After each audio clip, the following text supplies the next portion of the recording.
My parents tried to take my inherited house to fund my sister's new home, saying, "Share it or you're not our son." I sold it in secret to someone they'd never expect. Days later, when they came with a realtor, their reaction was priceless. Can you imagine your own family turning on you, trying to steal the one thing you earned through years of silent sacrifice? Well, that's exactly what happened to me, and it all revolved around a house that wasn't just bricks and mortar, but a promise. I'm Liam, 31. People call me reliable. My parents definitely call me reliable, but honestly, it always sounds less like a compliment and more like a never-ending request.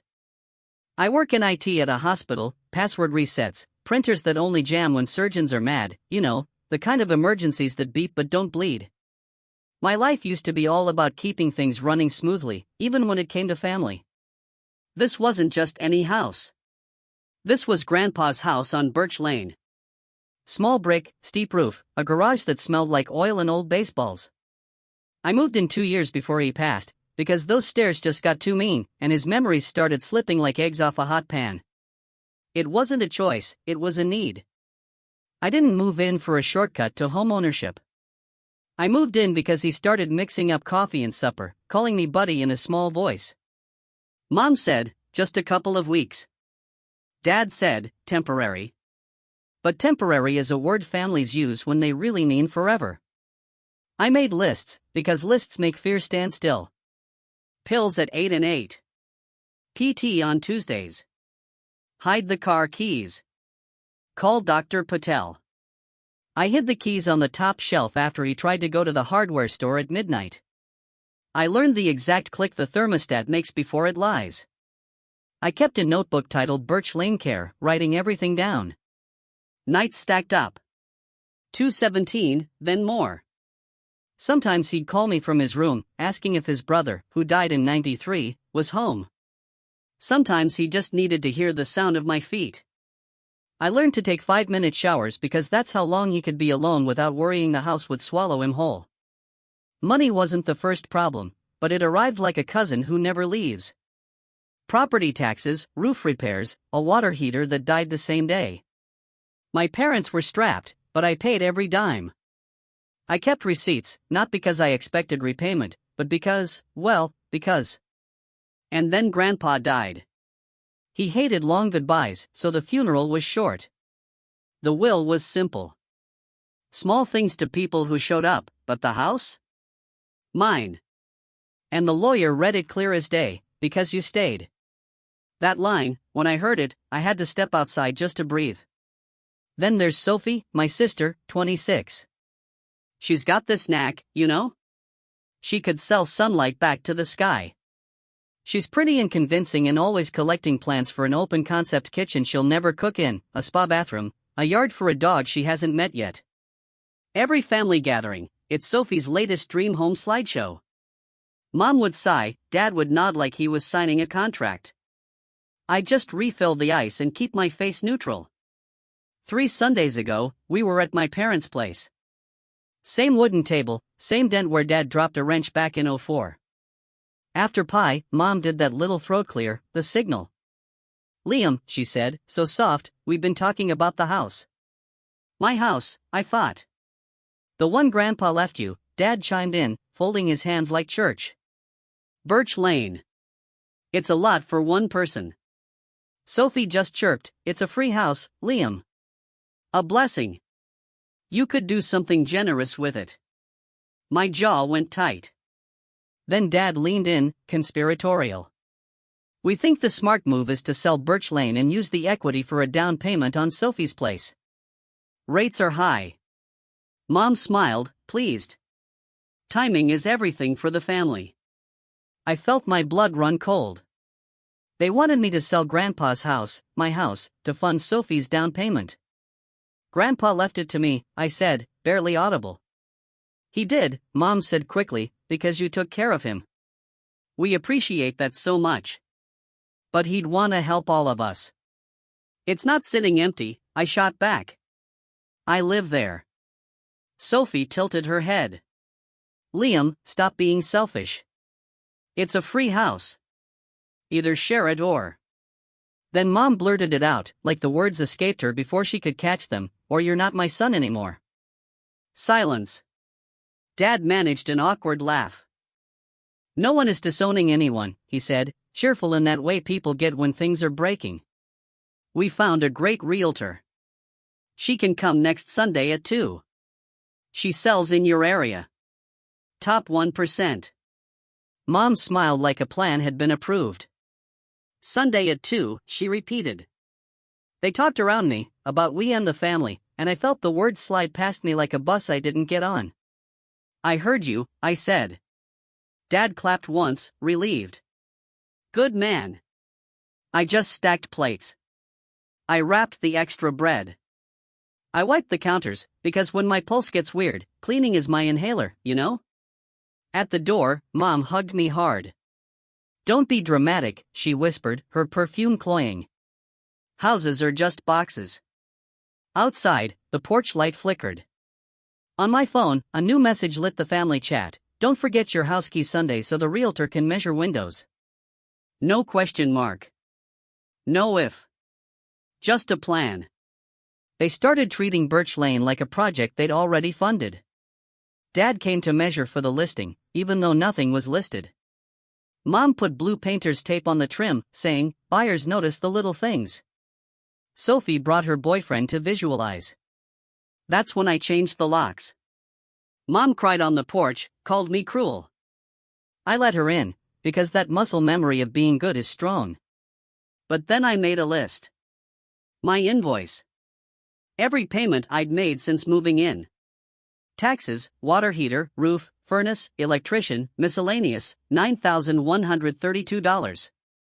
Not because I wanted payment, but because I needed to see it, to prove it. My love shouldn't look like an invoice. The pressure ramped up. Mom texted the group chat, "Family decision. We list in September. Realtor Sunday at 2. Be decent." I looked at "be decent" and laughed once. Dad left a voicemail about the greater good. Sophie sent a voice note, sweet and sharp, "You know I do the same for you." Which is funny, because I already have a house. My feelings felt like quicksand, so I called a lawyer. Ms. Beck. She wore square glasses and didn't look at me like a child. She looked at the will, the deed. "The house is yours," she said. "You don't have to show it. You don't have to list it. If anyone tries to show it without permission, call me. They'll say I'm selfish," I told her. "They will," she said. "People use that word when your boundary benefits you and not them." It felt like buying oxygen.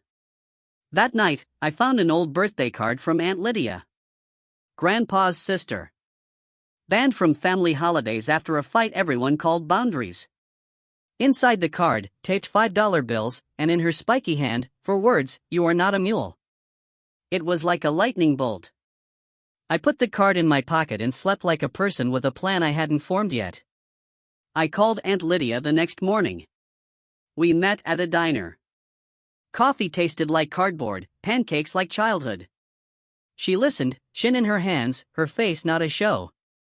When I finished, she said, "Your mother hates the feeling of no. Your father avoids hard rooms. Your sister thinks needs are wishes with better lighting.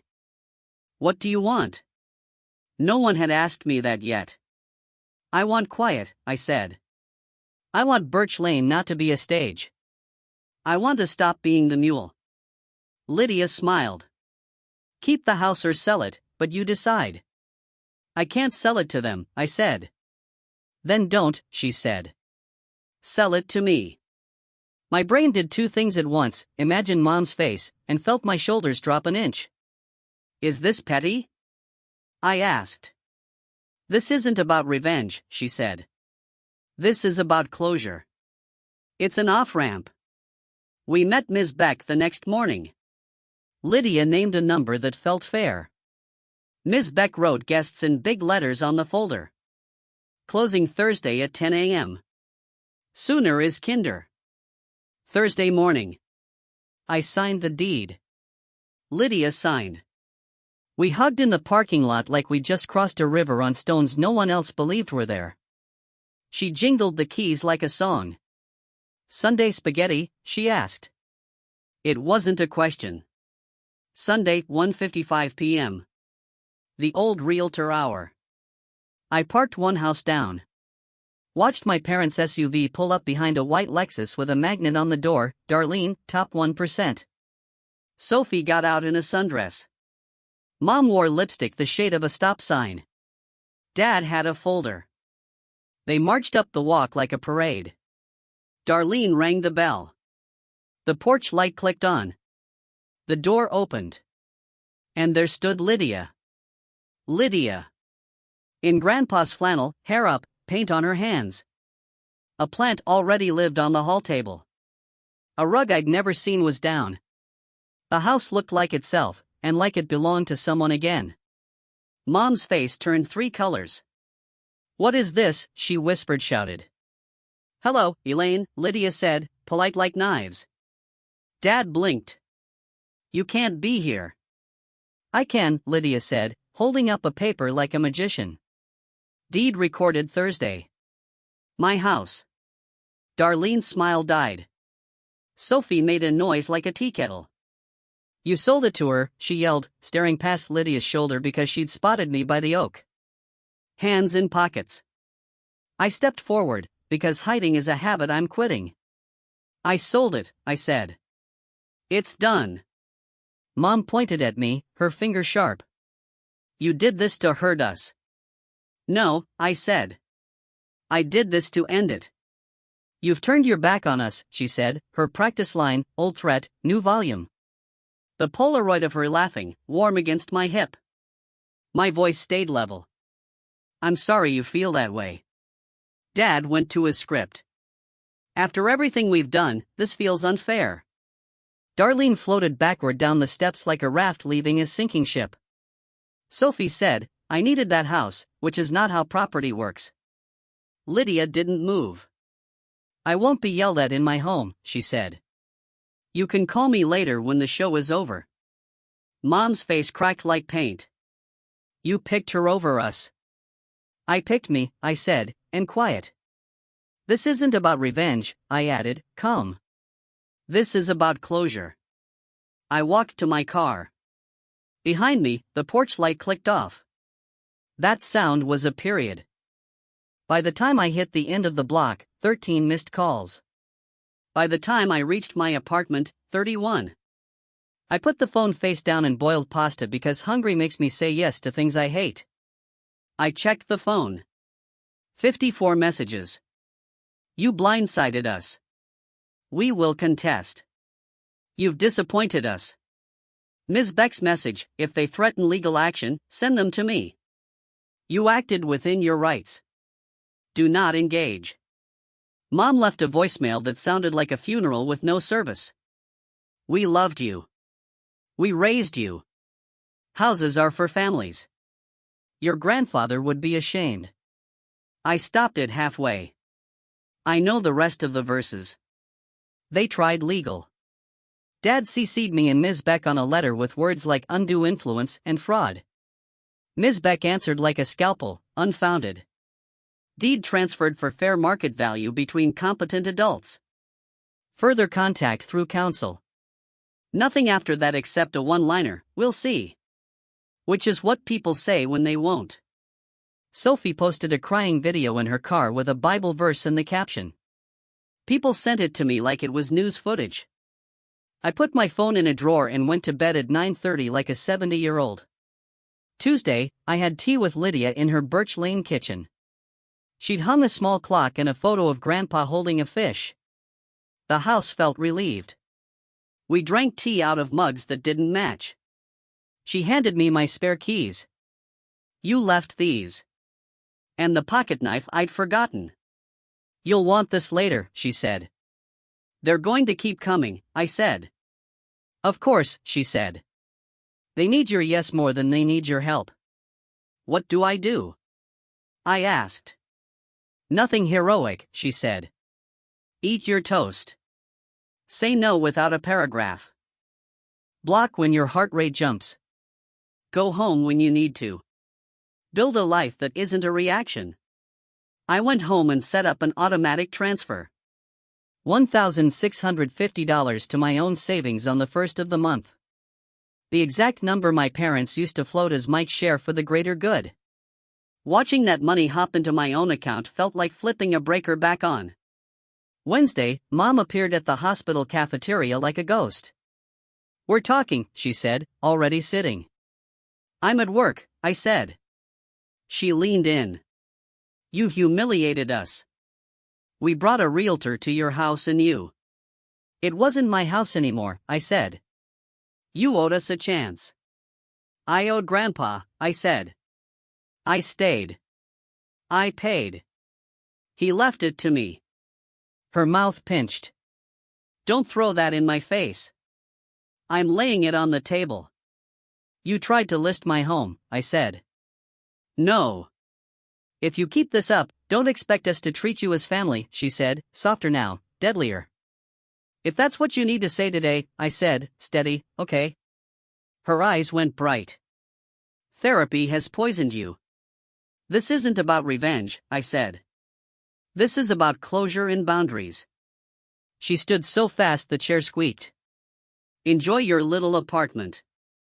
"I will," I said. That night, Dad called from a blocked number. "Family meeting. Come over." "No," I said. "Don't be like this." "No," I repeated. No paragraph. It felt like stepping onto a dock and finding it solid. The call started to slow, not stop. Stories like to run even after the credits, but slow enough that my body noticed. I moved the Polaroid of Mom to the fridge with a magnet shaped like a fish. It reminded me she was a girl once, laughing on a porch before life taught her volume works. On the third Sunday at 2, I didn't think about realtors. I stood in Lydia's kitchen, now her kitchen, while she stirred tomato sauce that stained the air red. She handed me a bowl and said, "Eat before you talk." I ate. We talked about nothing big. We didn't say my mother's name. The house hummed low and kind. The way it hums when the people inside aren't trying to break it. My grandfather left me a house because I stayed. My parents treated it like a family asset they just hadn't moved into yet.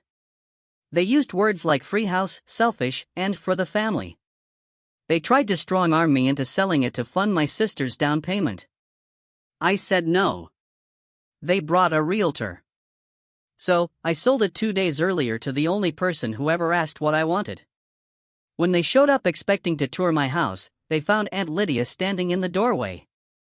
They screamed. They called me names. They rewrote history and waited for me to feel bad enough to undo a legal deed.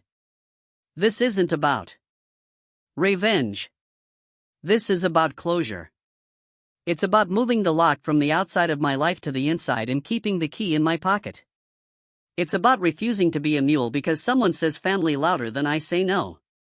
It's about not funding other people's plans with the one thing I earned by simply showing up. I can love my family and still refuse to hand them my house, my savings, my sleep, or my quiet. I can remember watermelon on the porch and still set a boundary at my front door. Love isn't alone. If they call tomorrow and say, "We're sorry," I'll listen. If they say, "Give us the next thing," I'll hang up. That's the plan. It fits in my wallet. I kept the percolator and Grandpa's pocket knife. I taped "You Are Not a Mule" to the inside of my cabinet. I set my bank app to move money to my savings on the first of the month, the same way I used to move money to other people's ideas. I make pancakes on Sundays. I go to bed on time. I say no like a complete sentence.